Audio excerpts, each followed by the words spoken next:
Hello and welcome back to the Spin the Rock podcast. I'm your host Angel, and with me today are my co-hosts. Eugene? And Vaughn. Back again right after Halloween. I know we took a very long break, but things have been crazy. But we're finally back, ready to dive into the NBA season, and we have not a lot to cover per se. But you know, I'm itching to talk basketball, so I don't really just want to dive straight into the news, starting with today as of I don't know the dates like that, bro. November 8th. uh, De'Aaron Fox is making his debut with the Spurs.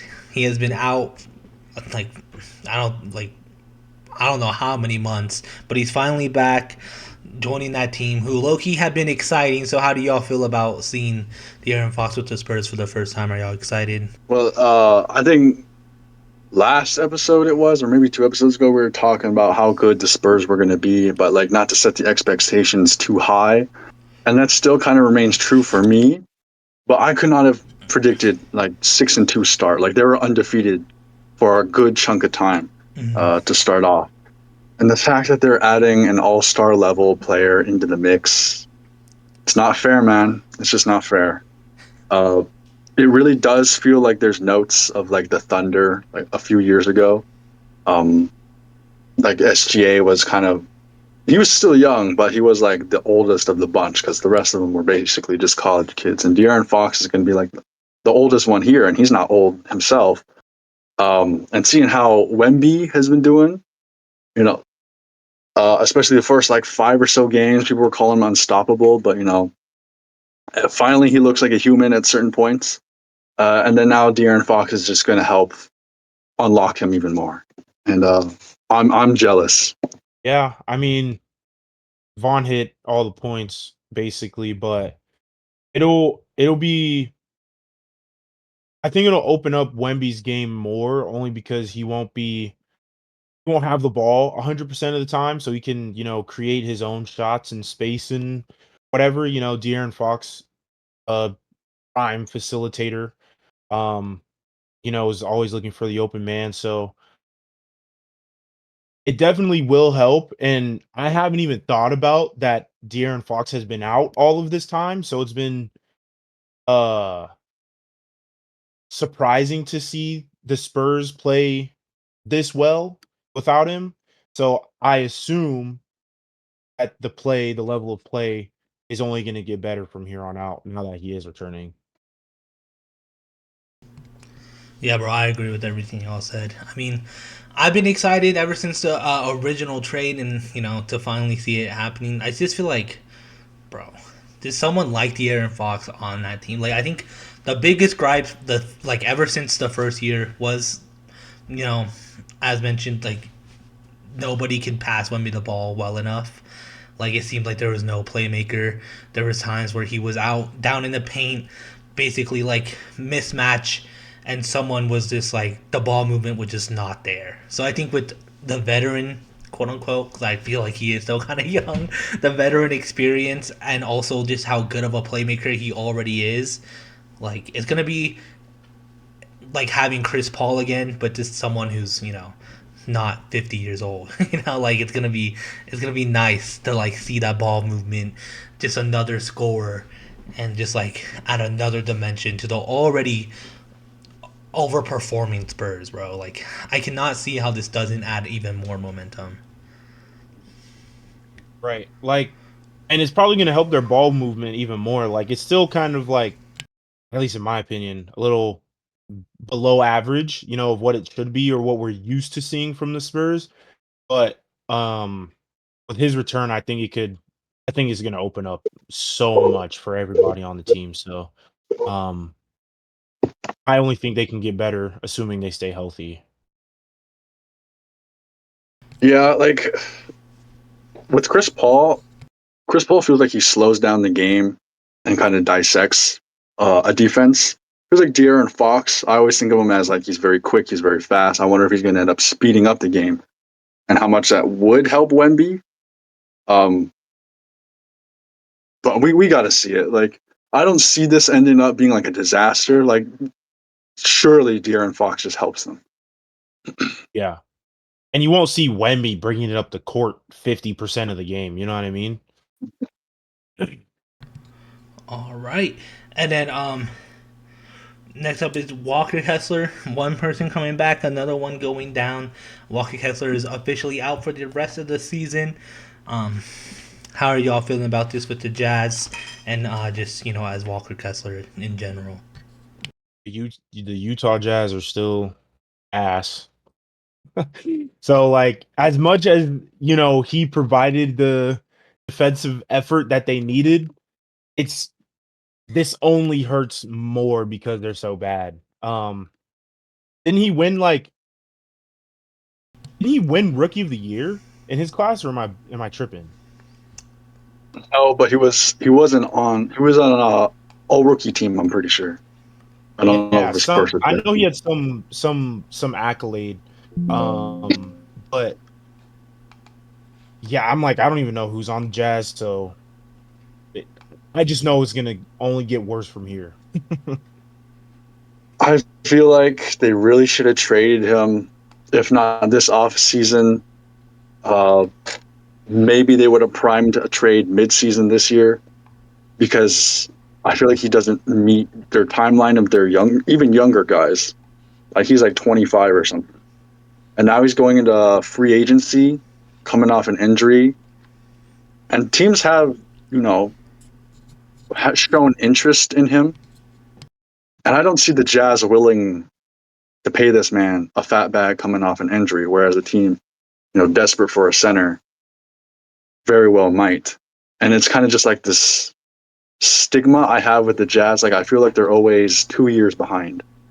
Um, and this is one of those things. Like it's just unfortunate that it turned out Walker Kessler got a season-ending injury. Um, but as far as season-ending injuries go, I think it was a shoulder labrum tear or something that rarely ever derails an NBA career. So he's going to come back probably 100%. So the odds of them getting him back, for a cheaper price tag, probably slim. So I don't even know if he'll end up on the Jazz next year. Hopefully not. They're the Wizards of the West, bro. Yeah, bro, they're awful right now. I mean, I'm bummed because, like, bro, I think we talked about this when we went over like the divisions. The Jazz is this their roster's already kind of like bleak, and they have it's like almost purgatory for most players there. Like, why do they still have Markkinen? Like, it's just like right now, it's just a jumbled mess. So like they'll already have someone go down. Like at that point, it's their This early season. in the season. Yeah. Yeah, this early. It's not like they had a chance to be anything better than they already are, but this definitely doesn't help. It definitely doesn't like give anyone any hopes for the Jazz for the next year. That you know, so it does suck to see, especially for such a young guy. But like, I think Jazz fans they already had no hope. It's like it's not gonna be anything too soul crushing. All right. Well, that's all we have for news. And of course, this is our first regular season episode. This is our first episode back in a while. And we have the wheel spin coming back once again. If you're new to the show, basically every year we have a wheel pick our second favorite team. That way we have more teams to talk about throughout the season. And how it goes is that every team is on there once except for the poverty teams. For me and Eugene, the bottom three are on there twice. For Vaughn, the bottom two are on there twice. That way, it just keeps it fun. So far, we've had big surprises. We had a fourth member, Tyler. He got the Kings. We thought he had the worst pick. Turned out he by far did not. I had the Hornets twice now. So the wheel keeps us guessing. But real quick, why don't we just go around? Who was your team last year, and who are you hoping to get this year? I had the My term. team last year was Oh, go ahead. Go ahead. Oh no, you got it. All right. My team last year was the Nets. I hope I don't get them again. They're not looking too shabby to start the season. So, anyone but the Nets. You said who do I hope to get? Yeah. Um, honestly, by the way it's looking right now, it's kind of like the standings have flip flopped from last season to this season. So Pistons, Bulls, low key the Sixers. As much as I hate the Sixers right now, I think their season will wrap up kind of interesting based on how the conference will end up. Um, but the Knicks might be cool. So just don't give me the Wizards, bro. Yeah, I think historically the order I got was the Rockets the first year, then the Warriors, and most recently the Timberwolves. Last year I got spoiled with the Timberwolves. They were a very fun team. And, if you can tell from how I was talking about the Jazz earlier, I want nothing to do with that franchise. Uh, there are some pretty bad teams in the West, but I feel like they could shape out to be something interesting. But I don't think the Jazz are in any way, shape, or form interesting. Yeah, so I had the Hornets again. I've only had poverty teams. I've had Hornets, Raptor, Hornets.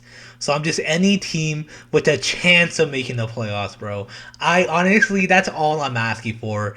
Like, you know, Knicks, Cavs, Pistons. Bro, I would even watch the Pacers. They're not gonna be. They might make the play-ins, but like, please, I don't want the Heat. I don't want the Hornets again. I don't want the Bucks. I just want a team who will be somewhat exciting to watch, bro. That's all I'm asking for. I will say though, the Bucks are probably the most interesting, the most fun to watch bad team that you mentioned. Yeah, well, yeah, they're like a good bad. Like they're a high seed right now, but they're not like no one's watching them thinking they're gonna do good this year and win it all. Yeah. Yeah. It's funny how you just listed basically half the East, maybe Yeah, even more. Like it's that bad. yeah, And I don't bro. blame you. I just don't want the poverty teams. I'll literally take any seed from 1 to 10 last year. I'll be happy with. All right, why don't we get right into it then? Who wants to go first? Nah, you go first, bro. Me. God Yeah. damn it, Take bro. take, Yeah, you go take first. charge, man. All right. Real quick, I think the team who is on here the most, if I'm not mistaken, it's the Wizards and the Hornets. So I have a chance Oh, to get the Jesus. Hornets for a third time. Um, I'm really hoping that's not the case.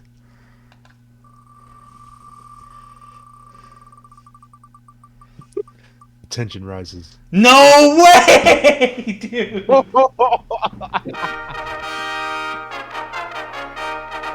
I'm so glad I Congrats. didn't say me. Let's go. You got no Jordan Poole anymore. You been had no Rui. Who do you got now? Bro, he's got CJ McCollum scoring like 8 points a game, man. Hope you like Alex Sarr. Let's I go. um No Denny. I don't want to say what I'm feeling right now, bro. We'll save our thoughts once everyone spins. But all I'm saying is we've done this our fourth now. Never once have I had a team higher than poverty, bro. This is my Now, I would just like to say I would like to go next because for a fact I can't get the Wizards. okay. There's no way. Oh, That is true. That is a fact. You cannot get the Wizards. All right, Eugene.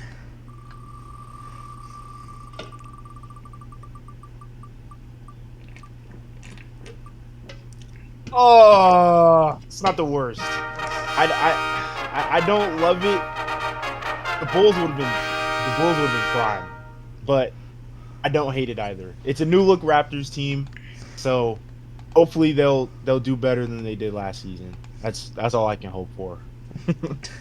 The play-in demons is what the people are calling this team, bro.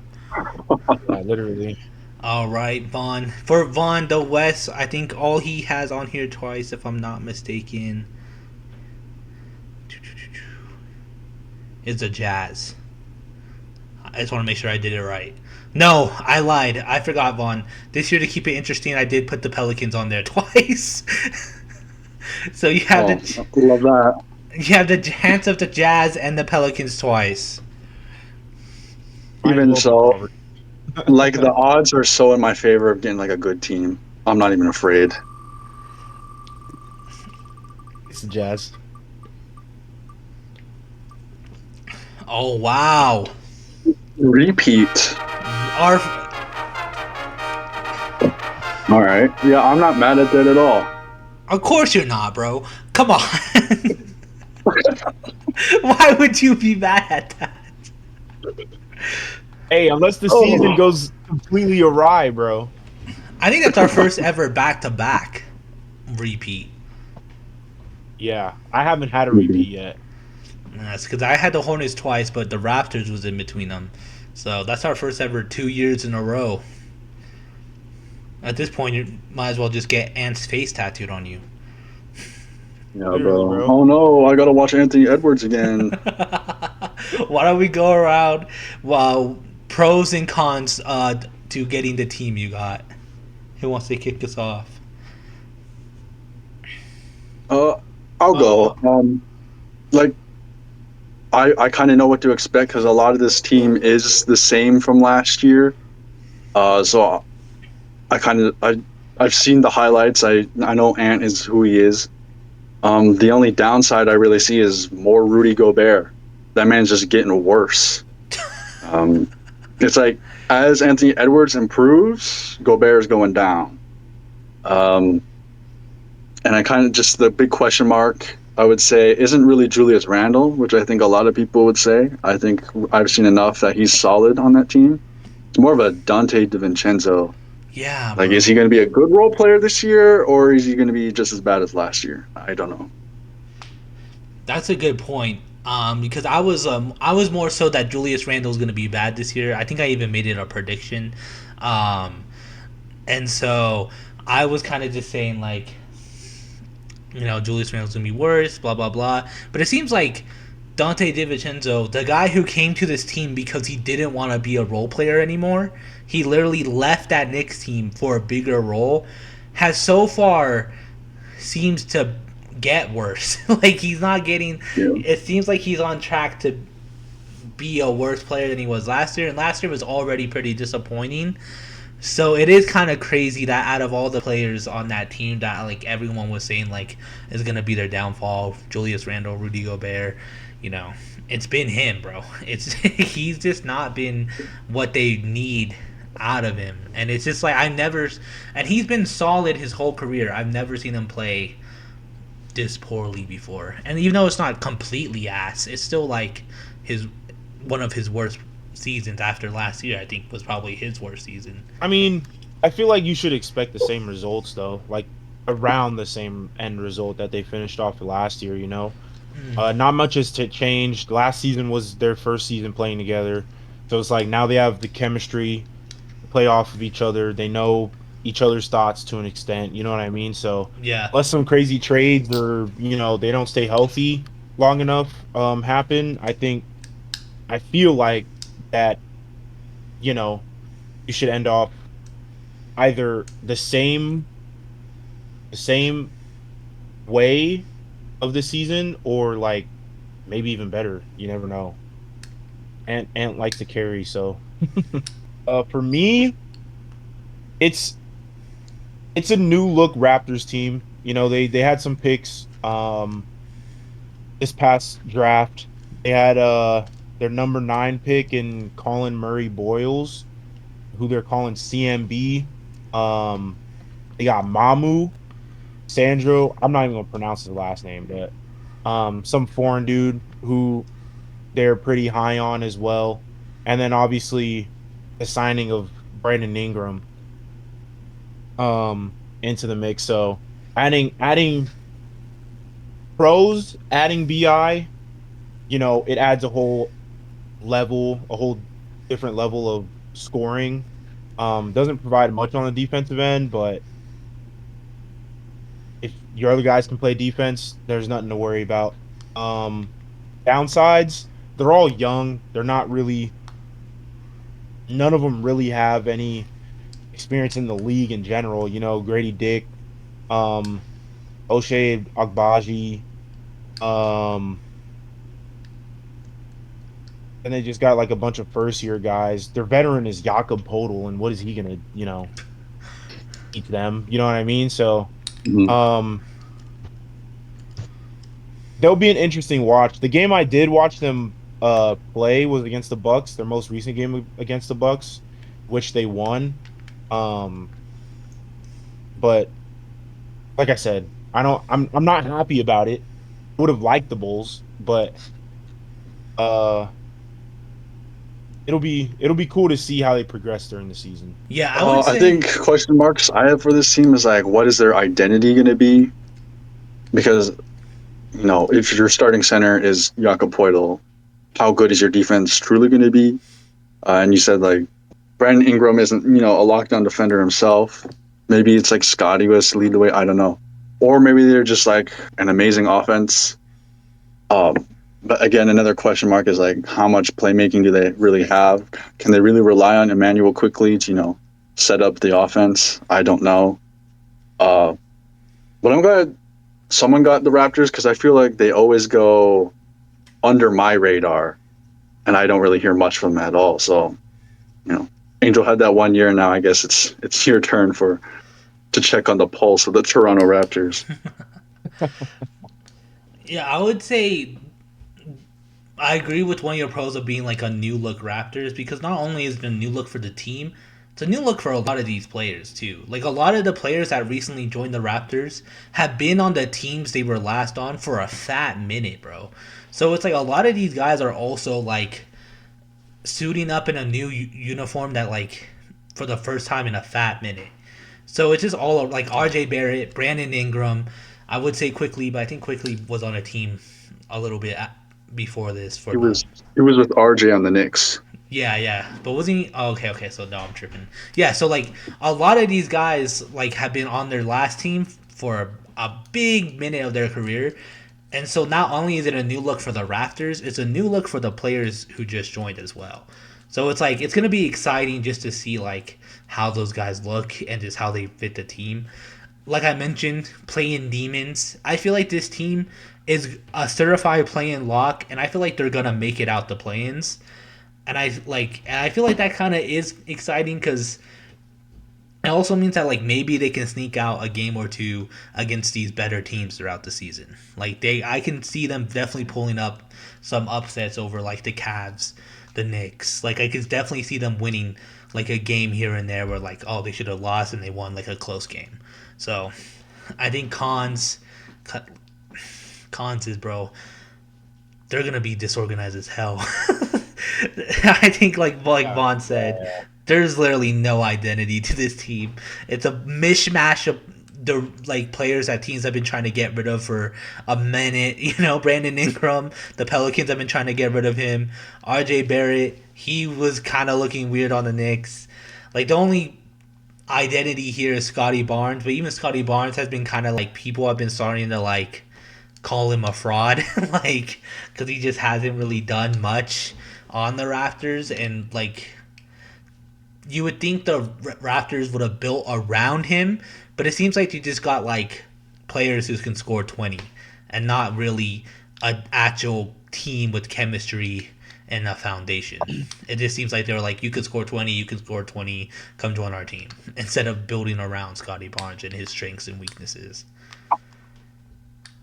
Yeah. I think they're definitely underrated as a team, but Mm-hmm. like how underrated are they for real? You know what I mean? Like do they deserve that title or are they just you know what I mean? Yeah. So we'll see. All right. And the loser of the wheel spin once again. Um, I I think the only pros is I'm gonna have niche ball knowledge. Like when someone in the break room is like, how's like, where did Marvin Bagley go? Where did CJ McCollum go? I can be, well, actually, CJ McCollum scored 20 points last night. Did you know he's on the Wizards? Like, I can do that now, bro. Did you know Marvin Bagley has been averaging 7 rebounds? And then someone's gonna go, oh, he's still in the league? You know? I didn't even know he was on the Wizards. I'm not gonna lie. Like, exactly, bro. So I'm gonna have niche ball knowledge, you know? I'm gonna know players, and I'm gonna, be able to just randomly have just, oh, Alex Tar is actually doing really good this year, guys. Don't sleep on him, that kind of stuff. Cons, they're literally the islands of misfit toys, bro. Like, they really have, like, like so many players who are either on their way out of the league or will be out of the league in the next 3 years. Like either they're out of the league next year or they're going to be, because I'm like, I look over the roster and it's like Cam Whitmore, CJ McCollum, Marvin Bagley, Chris Middleton. I'm pretty sure is still on there. Like if even, God. like, I don't know, bro. I just feel like it's not going to be good basketball.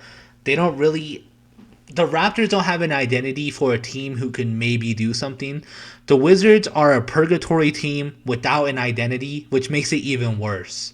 Because they're already awful, and the fact that there's no rhythm or rhyme to the way they play basketball is going to make it even worse, bro. Like, I don't know. I just look at the roster and I look at the young guys, and it's just like either guys who just got into the league or guys who are on their way out. Like, it's just, I'm not. It's just, I don't know what they're going to do this season, if they're going to do anything.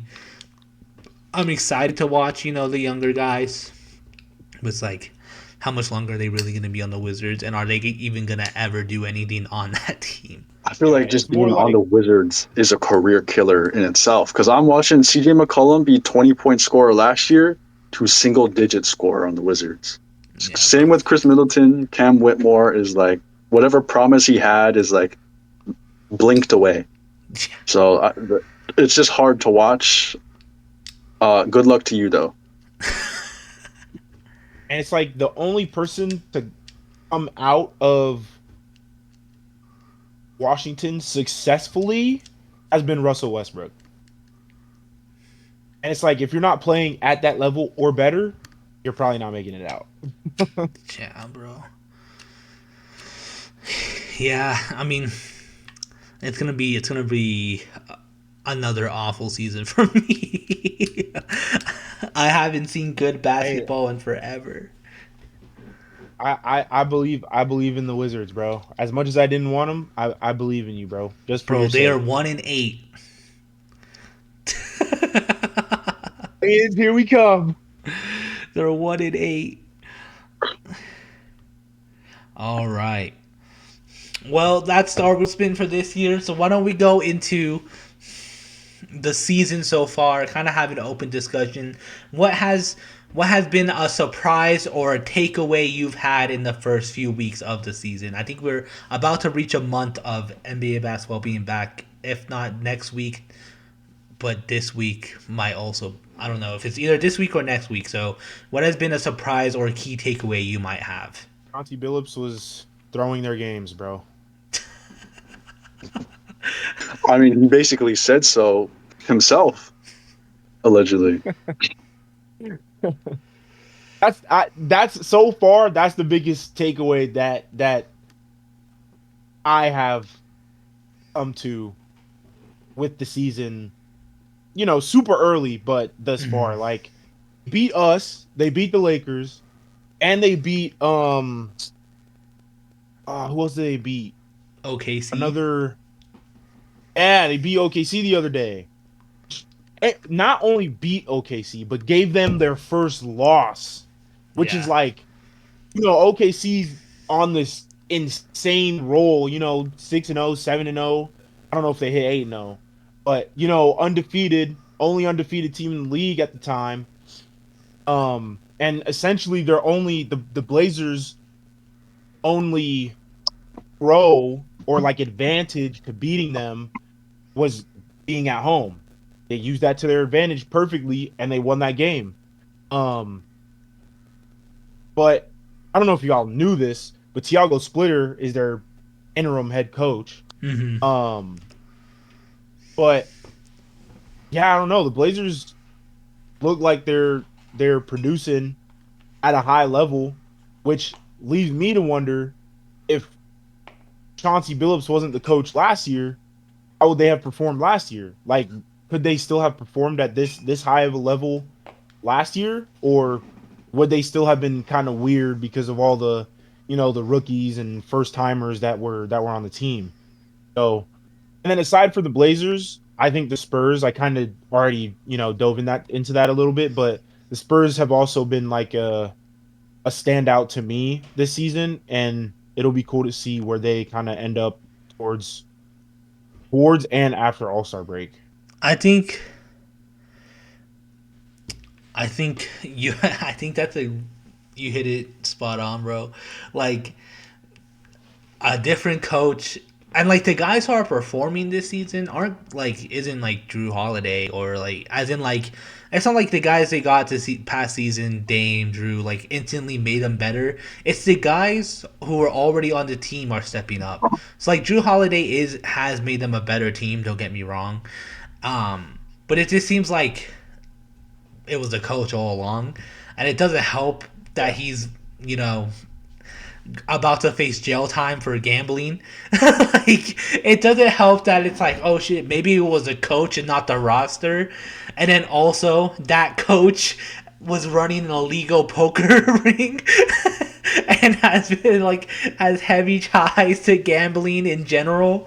So like I don't know, like yes, Drew Holiday has been helping, and yes, the pickups have been helping, but it's also like the guys who are already there have just leveled up, and it just seems like they're playing better basketball in general, and it really is just like okay, so like coaching does matter in the NBA. Like I know sometimes people say it doesn't, but it just goes to show that like all it takes is a coaching change, and look how the Blazers are performing, bro. They're 5-3 when like and so early on they're beating guys who are on fire right now, bro. So it's just good to see. Yeah, And like even like I was gonna add another point real quick. Like to go off of that, like bro, they still without Dame. Like Dame isn't coming back like anytime soon yet. So it's like the fact that they're playing this well without basically their star player, very impressive. yeah, and I don't know how much you can attribute to Chauncey Billups developing like their defensive identity because I know that's what he wanted to be known for. But if like all these young players take a jump, right? You drop DeAndre Ayton, you add Drew Holiday, and now your team looks like a serious playoff team now. Like someone you have to take into consideration. Um, Maybe he was a problem. Like looking last year to now, it's just like maybe he was spending more time, concocting, you know, gambling schemes with the mafia, coming up with, X-ray tables and chip cameras in like the poker chips. Like that is a lot of thought and effort to go into that stuff, and I'm not seeing that thought and effort go into the Trailblazers last year. And considering Coaching in the NBA. now the new coach, was one of those coaches who was under Greg Popovich, and look at the history of Greg Popovich, understudies or students. I mean, they have a good success rate in the NBA Mm-hmm. coaching, so I feel very good for them. Like Jeremy Grant looked like a bum last year, and now he's back up to 20-point scorer, good defender. Denny Avdia was nothing on the Wizards, and now he's a most improved player candidate. Yeah. So it's just like all these pieces are coming together like perfectly, and I hope they sustain this. I hope they are like a legitimate playoff threat because I think not just scary this year, but when Dame finally comes back, adds more to their offense, it would be very interesting to watch. I want to see what we expected last year to actually happen this year. You know what I mean? Mhm. But even to like a bigger extent because they added Drew Holiday and Dame. You know what I mean? Um, so hopefully it's just like everything that we expected just is compounded this year because that would be fire. I would love to see that. Okay, so I have been hearing, the Bulls have been this, the Bulls have been that. I just, me who's been witness to the Bulls past few years, I think they're a fluke team. Every year we get this surprising team who's early on, pretty high in the standings. Like they're like maybe even at a historic pace for something, but then they drop off. I think the Bulls are going to drop off. I don't know how low, but I think it is just inevitable because I've been looking at some of the guys. Josh Giddey been shooting like 45% from three. Ayo Dosomu, who I thought was on his way out, was shooting like nearly 50% from three. I'm like, those numbers just aren't sustainable. Vucevic is hitting game winners. It's been years since I heard that phrase. So I still think they're more of a play-in team, but they are definitely one of them teams benefiting from the East being so weak right now. And I think it's just a matter of time before like the Cavs or the Sixers or the Knicks, make up the difference and they're back up on top. But for now, it's been good for Chicago fans. They needed something good for their team, and let it be this early season push. But I'm not a believer. I think I'm in the Yeah, middle. I think I'm in the middle. I don't think they're Western Conference contenders or Eastern Conference Finals contenders like people are saying. But I don't. I think they're good enough to squeeze into the playoffs and not have to go through play-ins. Um, so I'm kind of in the middle. I know that's kind of boring. That I'm not like on the one side of the spectrum, but I just feel like the East is so weak that like it was bound to happen that there would be an Eastern team that is surpassing expectations. Like the Sixers is that in my head. I thought the were gonna be where the Pacers and the Celtics are, right now. Like I knew they were gonna be worse, but I didn't think they would be that much worse. I thought that's where the Sixers would be. I thought they were gonna be even worse than last year. So like, I think a lot of teams are overperforming in the East right now, and because of how weak the East is, we're forgetting like the standings are like lying to us a little bit. Like I can see the Bulls finishing fifth or sixth, but do I think they're gonna go to the Eastern Conference Finals? Hell no. Their roster isn't built for it. Like you mentioned, there's guys who are like they remind me of the Utah Jazz when Lauri Markkanen was going crazy. Kelly Olynyk was looking like a big man, like like looking like one of the best big men in the league, shooting threes and just being like all over the court. I just think that's what's happening here, but with the Bulls. They have their star player who's going crazier than usual, and they also have guys who people row off, overperforming. I think eventually their pace will slow down, and I think that even though they're not going to be too awful, but because of how weak the East is, I think they can still make playoffs without having to run the gauntlet of the play-ins. yeah, I agree with Angel. Like, I think if they stay healthy, obviously, that they're good enough to avoid plans. I think they could make the playoffs. Um, I haven't watched a game, but I do agree that we always see a team start off hot and then just plummet, later in the season. They feel like that team right now, but I don't want to say that just yet without having watched them having watching them play. Um, I do plan on watching them play though. Um, so if they have a game today or tomorrow, I'll probably sit down and watch it. Uh, but Bulls definitely did surprise me going or like starting off this way the season has gone. I haven't even seen who they've like won against, like if any of their wins have been impressive or not. But it definitely was not expected, especially going out the way they did last year. So I would like to see Chicago win. Do I think they will? Probably not. Yeah, and I think to kind of let you know who they beat. What happened was they beat the Knicks, and that's when the talk started happening. Is that they, I think they were 3-0 by that point. They beat the Knicks to 4-0, and next thing I know, people are saying they're Eastern Conference Finals contenders, and I'm like, okay, bro, like I get it. I understand why, like, you're excited. The Bulls are looking good again. There's players performing out of their mind. But this leads into my takeaway, which is I think the East is weaker than we thought it would be. I think everyone agreed the East was going to be weak this year, but I think they're a lot more weaker than even I thought, and I underestimated how weak they're going to be. Because I think the Sixers look bad, and they're 6, bro. Like, and the Celtics and the Pacers, I knew were gonna be rough, but they're 1-7, and those are contenders, bro. Those are a team who won a championship 2 years ago and a team who was just in the finals.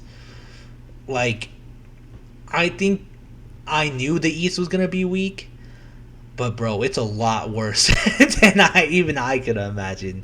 Because the Sixers are 6 seed, and like I think they're the team who are overperforming, and I think they're gonna finish like 12th, bro. I don't think they're gonna keep it up because their losses and wins are so ugly, and it's just like that's just been like how every time I look at an Eastern Conference team, or I like one of the few games I have been able to watch, it's just been like the Eastern team looks like they're keeping up rather than on par with other teams.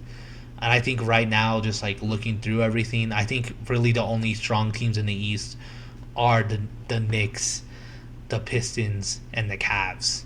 And I think everyone else are benefiting off of the East being weak or overperforming. Like I think the Bucks are overperforming, and I think they're benefiting. I think the Sixers are underperforming and benefiting, and of course the Bulls are overperforming and benefiting. Yeah, like even some of the good teams, I would expect to have at least. I mean, it's early days, but like I would expect them to look better. Like I've seen some Cavs games and their losses, and it looks like at some points they're just not even trying, which is not what I want to see out of a contending team. Yeah. Um, it's like such a stark difference from last year where they went on such a long win streak, Mm-hmm. and they pulled away very early on, and it's just like, okay, we're not going to see that from the Cavs this year. Maybe their mind's already on playoffs. I don't know. And it's kind of the same deal with the Knicks. They don't look like they're playing their best basketball, and that could just be Mike Brown, first time, heading up this roster. Mm-hmm. So they got to work it out, or maybe it's just something to worry about all year long. People, for some reason, are still talking about the Bucks. I don't know if you watch any Bucks games, but it's Giannis and everyone else. Like Giannis is carrying them to some wins. He's actually like a superhero out there, and it's probably going to be that way all year long. Which I feel so bad for him, but at the same time, like this front office can't do you any favors. I'm sure they've looked at trades, but they just can't do anything about it. Mm-hmm. And the Sixers, I say this every year. It's time to move on from Joel Embiid, especially now that you've got, Jared McCain, who's coming back from injury. But you've got Maxey, you've got VJ Edgecombe, who looks even better than he was supposed to be. Bro, VJ Like, Edgecombe is looking nice. yeah, I watched him tear my team up day one. It's not just that he's athletic. Like I know in the prospect report, the scouting reports, he's athletic. He's hyper athletic, one of the best athletes in the draft. But bro, he has a 3-point shot he was never supposed to have. It's just like Philly, you have your future right here. You should invest in that because there's no way you think Joel Embiid is going to be healthy for playoffs, no matter what load management you do. And this is not even thinking about Paul George. Like no one cares about I Paul was George. just about to say. Yeah. So it like we went into this knowing this was going to be a year dominated by the West, but it's just like so much worse.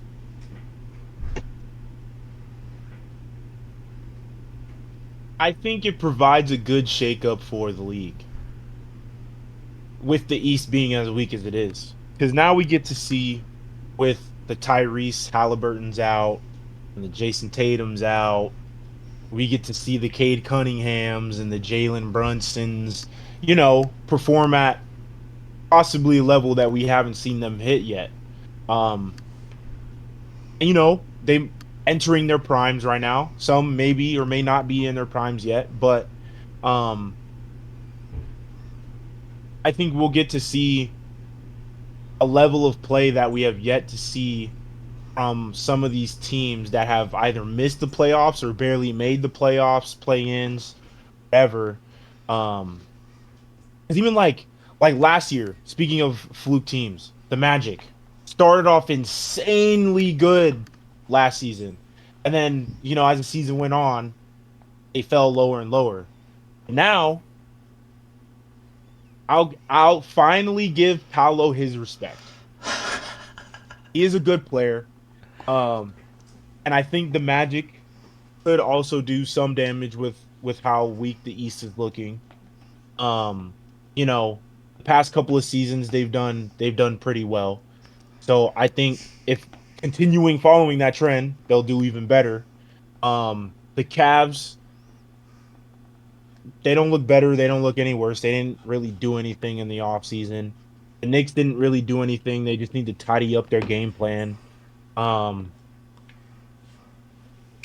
the Bulls, I think if the Bulls keep doing what they're doing, I think that would do I think that would be good for the league, just like in general, because the Bulls have been so bad for so long also. Um, but are you guys supposed to be getting Tatum back? Like I've been watching him, make his recovery, and he's already running and jumping. So I think if they wanted to, they could, but I think he's just gonna sit out the rest of the year. Yeah, There's just no bro. way. That shook me, bro. When Yeah. I So saw with no, news and rumors that he might return, I was like, why? I was like, why would you do that? Like, why are they rushing him so quickly? And like, I get it. He like, the best medical like team ever has been working on him, and it's like been the best surgery ever for like that type of injury. But like at the same time, it's still an injury that like shapes people's careers, and like we see that with Clay Thompson. We've seen it with all kinds of players who like are completely different after an injury like that. Why would you rush him back just to hopefully make play-ins or playoffs? You're not gonna win. Like it's Bro, like just we right. don't have this is a gap year roster, and it tells our starting center is a backup center. So like there's nothing in plan, nothing in place to welcome him back. He's just gonna come back to, no support aside from, Jalen Brown. So yeah, it just zero I sense. because I like hate was it I don't know. I was just gonna say like I only ask because like obviously he tore his Achilles or whatever he did. Um, so it was like with him being out for the rest of the year, Tyrese probably being out for the rest of the year, we're gonna see teams that were poverty or close to poverty for oh so long. Now we're gonna see them, skyrocket in the standings and you know play well and maybe even make it far or even to the chip this season. So um I think with the East being as weak as it is, I think it's a nice change for the league because like we might see the Rockets Pistons, in the finals or like that would be um ugly. would, but like you know what I mean? Like we can see KD versus Cade Cunningham or like Wemby versus Jalen Brunson. You know what I mean? Like we would see. things that we didn't think we would see 5 years ago. You know what I mean? Mm.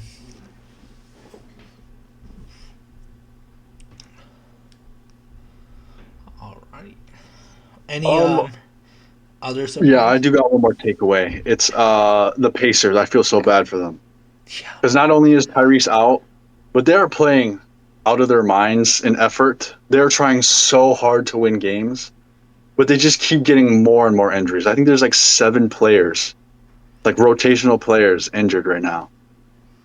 And like they're 1-7, but it doesn't feel like they're 1-7. Like every time I've caught like 2, maybe 3 of the Pacers play, and they're always in the mix.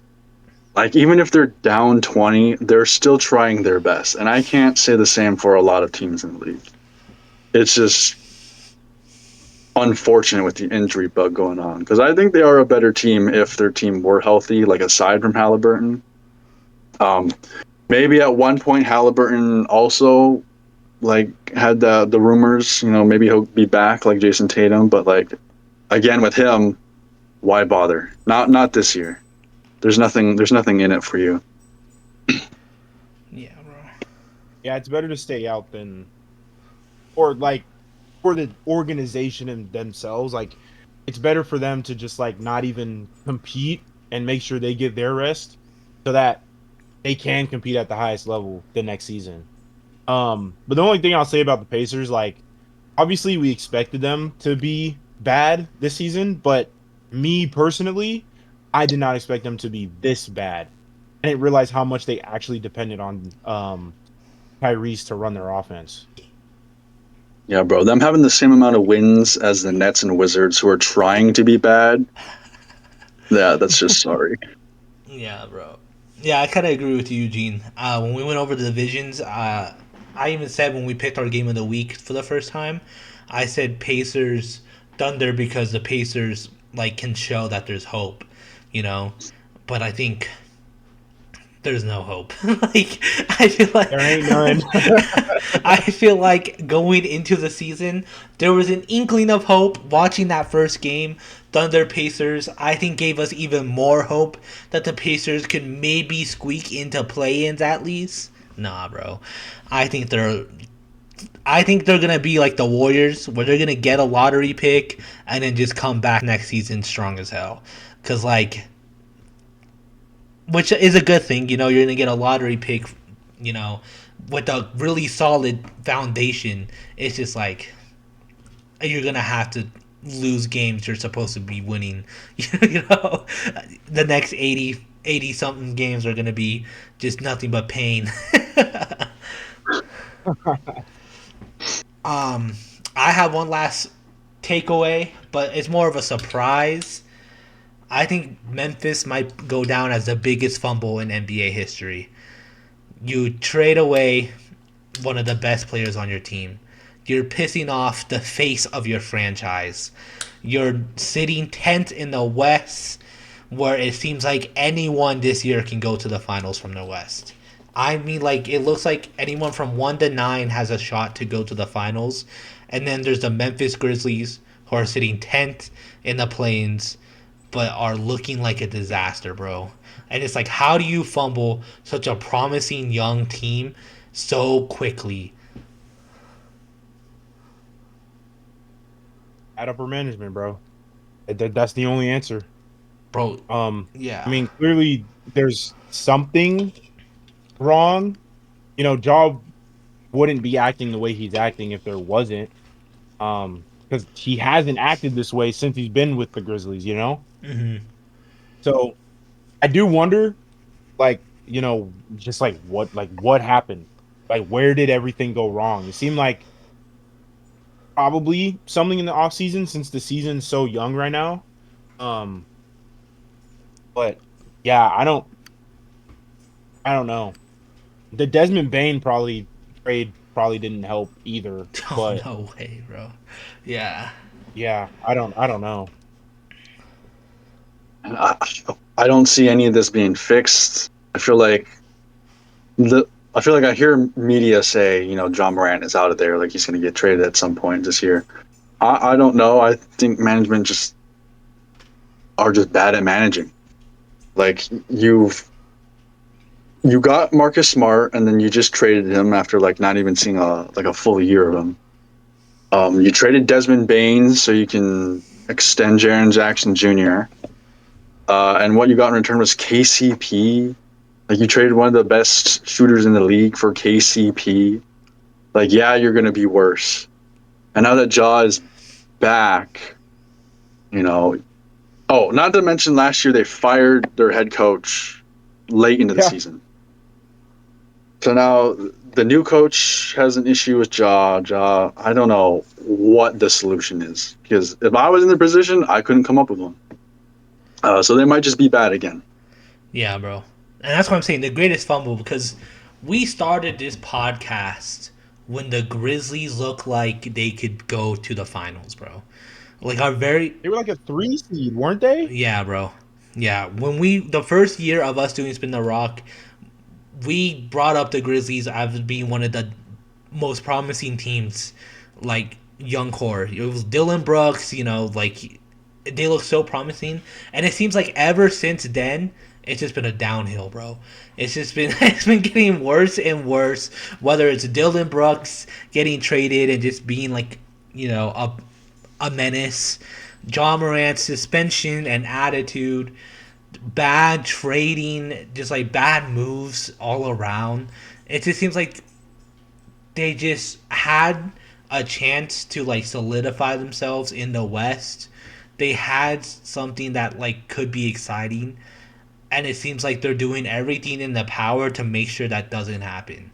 Bro, the face of your franchise is saying that your coaching staff doesn't know what they're doing. Like like you don't want that to happen. Like that's like you don't want your main guy telling your fans that like yeah, like the coaching staff is dog shit. Like because the fans are probably already unhappy with the losses and the performance. Now you have your star player saying it's their fault. Like what 3 coaches in a year and a half is what it looks like it's about to be, bro. Which begs the Uh, question, like, why did they fire Taylor Jenkins, bro? Like well, something. I think it was allegedly because of the way he structured the offense was team first rather than play around the star. So it could go back to like a jaw issue. Oh, true. I mean, I don't know, because they were on a burner at the end of the season, and then they just fired him out of nowhere. They could have at least waited until playoffs, and I think didn't they miss the playoffs entirely because of that? I think so. I don't remember them in a playoff game, so I think yeah, I they kind of just Yeah, yeah, they did threw the definitely season. didn't make it. I don't know. Like you would at least think that he gets a job somewhere else in the NBA because like Mm. he was a good coach, but he was dealing with what they gave him, which wasn't a whole lot.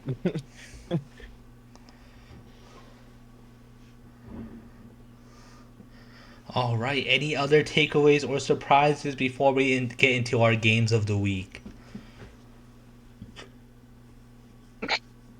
No, I covered mine. All Yeah, I don't right. think so. Sounds good. Well, this episode comes out on Mondays, so our range, just so viewers know in the future, is gonna be the Monday this episode comes out, and then that Sunday um, after. So, who do you guys have as your games of the week? What games do you think everyone should be on the lookout for? Pull up the schedule real quick. So Yeah, basically, the 10th through the 16th. on Monday, I see the Spurs and Bulls. That should be a good game. Tuesday, there's nobody on Tuesday. Yeah, there's no Tuesday. Don't watch Tuesday, bro. Um, Wednesday, maybe the Magic and Knicks, depending on how you feel about that. Magic and Knicks. I say Portland, kind of just like watch Portland from here on out, just to see how things shake up with them. They're going against the Pelicans. They're going to be in New Orleans. I don't think this is a bias, but Lakers Thunder, that might be a pretty good game as well. That's all on Wednesday. Thursday, for me, nothing Thursday. And then Friday, none of those games are attractive either, in my opinion. Portland Rockets, I guess. Like I said, it's just watching Portland from here on out. Yeah, Monday I like the Blazers Magic game because they're both teams I have to watch. I don't think I've seen any so far. Especially the new reworked Trailblazers. Um oh, Wednesday, Warriors Spurs. I gotta see who they got guarding Wemby. If they throw Draymond on Wemby, bro, I hope that man gets cooked. Yeah, none of these are like I got a Celtics Sixers game. I get to watch my team get beat up on. Like I can't even say my team for any of these. Yeah, I have two picks. Like Eugene mentioned, Lakers Thunder. That's gonna be a banger. That's gonna be really good, especially because I don't know, the Lakers just look so fun right now, bro. Living in Colorado is crazy. Look how dark it got just throughout this recording. I just now realized how dark it is in here. And we only been recording for an hour, bro. Anyways, You out here in the pitch black, bro. yeah, bro. Lakers Thunder is crazy. Especially because I feel like the Lakers are a lot different than I expected. Just as in Luka's looking crazy, Austin Reeves is looking crazy. DeAndre Ayton, I don't know what to expect from him, bro. Like that man is I, I will say as a Laker fan, I still hate him. We'll see how the season progresses, but I still hate DeAndre Ayton. he's just a wild card. You don't know what kind of performance you're Yeah. gonna get out of him. So it's gonna be interesting to see the Lakers, who are still kind of seem to find themselves, but are succeeding in it, go against the Thunder, who are on a roll. And then my second pick is Nuggets Timberwolves, because Nuggets are looking insane this year. But also the Timberwolves has been our kryptonite. Um, but so I just kind of want to see how that looks as well. Just two teams who you know are very familiar with each other. A team that has definitely beaten the Nuggets before in the past. Um, it might be a fun to watch. All right. Well, that is our first episode of the regular season. Hopefully, this year will be a good one. I think this year's on track to be one of the best seasons we've had in a while, just of how much has been going down lately. But we will see. If you're listening on Spotify, at any podcast platform, make sure you give us that good old 5 stars, leave a review. We're on all social media platforms at Spin the Rock. So make sure you follow us there for clips, episode updates, all that good stuff. We're also on YouTube for video format, so make sure you like and subscribe there. Something we want to implement is promises. Hopefully next week we can have some for you. I already have one just to give an example of what a promise is. I am watching college basketball for the first time in my life, bro. Um, I am tired of knowing nothing during March Madness season. Last year's bracket performance was so atrocious that I am now watching college basketball so that doesn't happen again, bro. Hey, but that's the point. That's the point of college basketball, bro. Yeah, well, I mean, yeah, I know that's the point, but mine was bad, bro. Mine was awful.